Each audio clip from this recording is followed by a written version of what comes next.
મહત્વના સમાચાર મળી રહ્યા છે અરવલ્લીથી। અરવલ્લી જિલ્લાના માલપુર તાલુકાના લોઢિયાના પહાડી વિસ્તારમાં આવેલા અંબાવા ડુંગર પર ભીષણ આગ ભભૂકી ઉઠતા સ્થિતિ ગંભીર બની ગઈ છે। જે ભારે પવનને કારણે આગ ઝડપથી ફેલાઈ રહી હતી અને દૂર દૂર સુધી ધુમાડાના ઘોટે ઘોટા જોવા મળી રહ્યા હતા। જે આ ઘટનાથી સ્થાનિકોમાં ભયનો માહોલ જોવા મળ્યો છે તેમજ વન સંપત્તિને મોટા પાયે નુકસાન થવાની ભીતિ વ્યક્ત કરવામાં આવી રહી છે।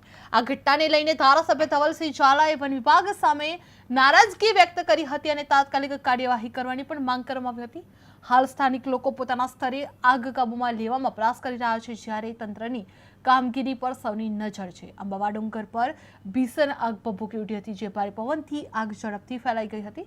વન સંપત્તિને નુકસાનની ભીતિ જોવા મળી રહી છે, જે સ્થાનિકોમાં ભયનો માહોલ જોવા મળ્યો છે। જે ધારાસભ્યએ વન વિભાગ પર સવાલ ઉઠાવ્યા છે અને આગ કાબૂમાં લેવા પણ પ્રયાસો હાથ ધરવામાં આવી રહ્યા છે। જે ભારે પવનને કારણે આગ ઝડપથી ફેલાઈ રહેલી જોવા મળી હતી અને દૂર દૂર સુધી ધુમાડાના ઘોટે ઘોટા જોવા મળી રહ્યા હતા। જે આ ઘટનાથી સ્થાનિકોમાં ભયનો માહોલ જોવા મળ્યો હતો અને તેમજ વન સંપત્તિને મોટા પાયે નુકસાન થવાની ભીતિ પણ વ્યક્ત કરવામાં આવી રહી છે। આ ઘટનાને લઈને ધારાસભ્ય ધવલસિંહ ઝાલાએ વન વિભાગ સામે નારાજગી વ્યક્ત કરવામાં આવી હતી અને તાત્કાલિક કાર્યવાહી કરવાની પણ માંગ ઉઠાવવામાં આવી હતી। જે હાલ સ્થાનિક લોકો પોતાના સ્તરે આગ કાબૂમાં લેવા પ્રયાસ હાથ ધરી રહ્યા છે, જ્યારે તંત્રની કામગીરી પર સૌની નજર છે। જે અંબાવા ડુંગર પર ભીષણ આગ ભભૂકી ઉઠી, જે ભારે પવનથી આગ ઝડપથી ફેલાઈ હતી, જે વન સંપત્તિને નુકસાનની ભીતિ જોવા મળી હતી અને સ્થાનિકોમાં ભયનો માહોલ પણ જોવા મળ્યો છે। જે ધારાસભ્ય વન વિભાગ પર સવાલો ઉઠાવ્યા છે અને આગને કાબૂમાં લેવા પ્રયાસો હાથ ધરવામાં આવી રહ્યા છે।